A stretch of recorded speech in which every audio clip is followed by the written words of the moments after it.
שמש דקה ומוות בכנפיה.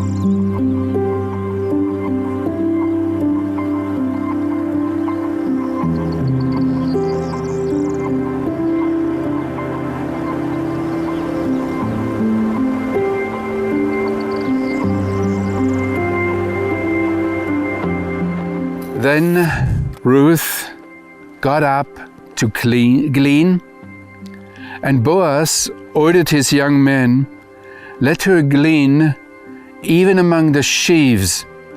Do not embarrass her." The wording here is quite tough, direct.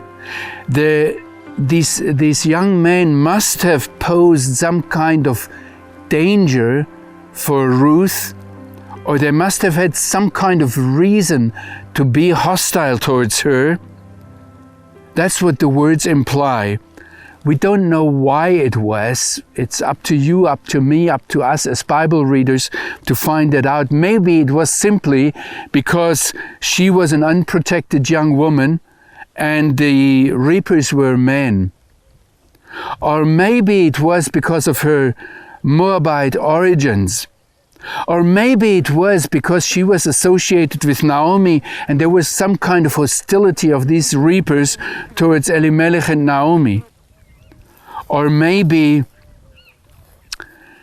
the overseer kind of accused Ruth that she came and took something, and she was perceived as some kind of competition by the reapers.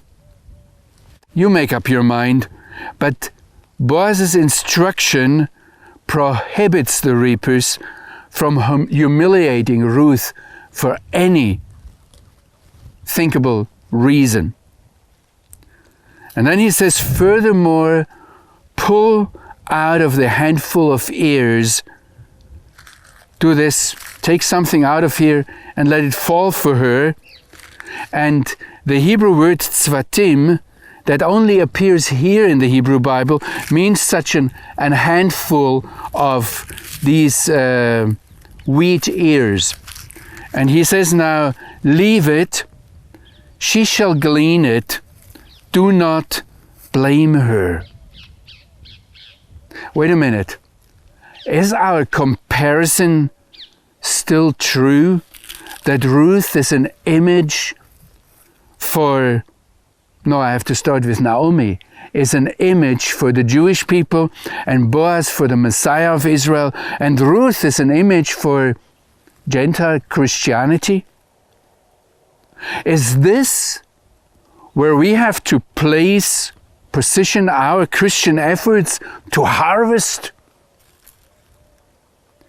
In any case, this passage in the Bible prescribes to us a great deal of sobriety and humility in regard to our own role as Gentile Christians when it comes to bring in the harvest.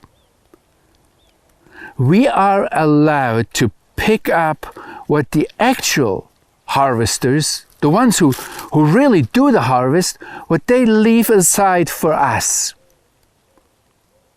so that we can do something. And it is the Lord of the harvest who told them, let them also do something. We are allowed to pick what the actual harvesters pulled out of the sheaves and left over for us.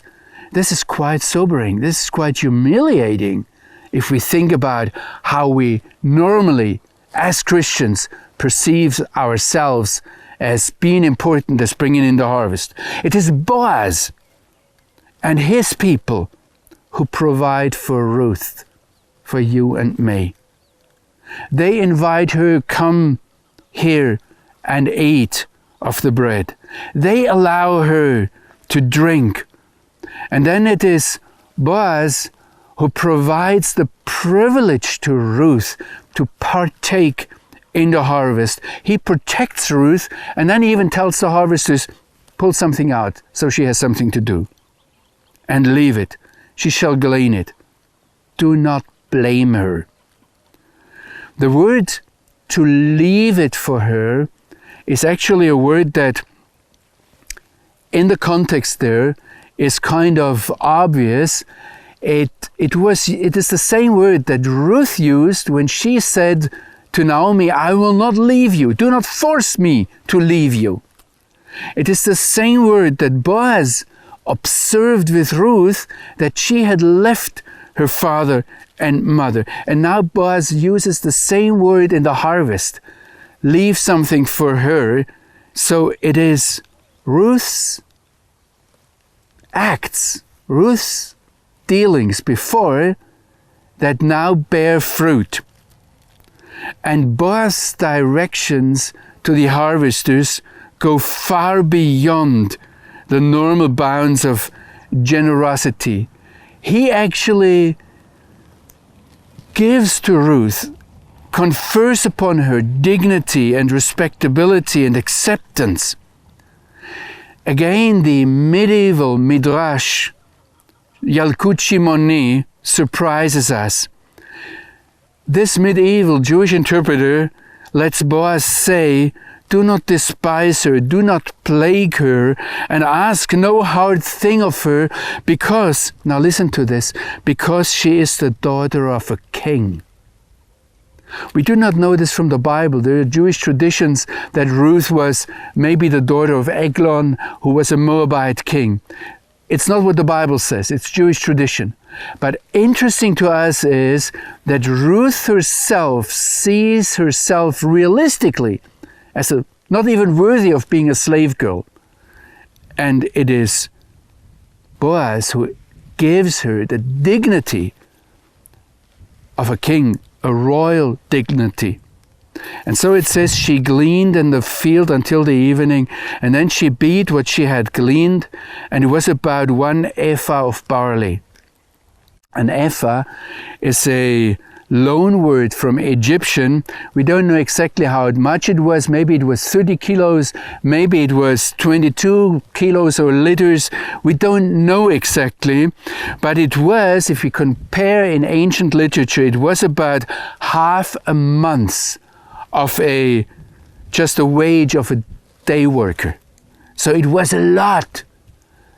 And we see it came together by her own dealings. She wasn't passively just sitting there and receiving whatever will come by. She had to take up an effort, be diligent. But in the end, everything came, what she had collected from Boaz. Everything she had earned was a gift of his generosity.